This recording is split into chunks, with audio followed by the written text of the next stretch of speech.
স্বামীকে অবজ্ঞার না করি গো, আমার স্বামীর যদি খেদমতে ত্রুটি হয় তুমি বেজার হয়ে যাব আল্লাহ, আমি যেন আমার স্বামীর খেদমত করতে পারি।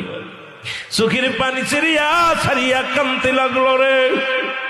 এই মুসলমান স্বামীকে বলে, স্বামী রে আপনি তাঁবুর মধ্যে থাকেন, আমি যাই গ্রামে যে কিছু আনতে পারি কিনা।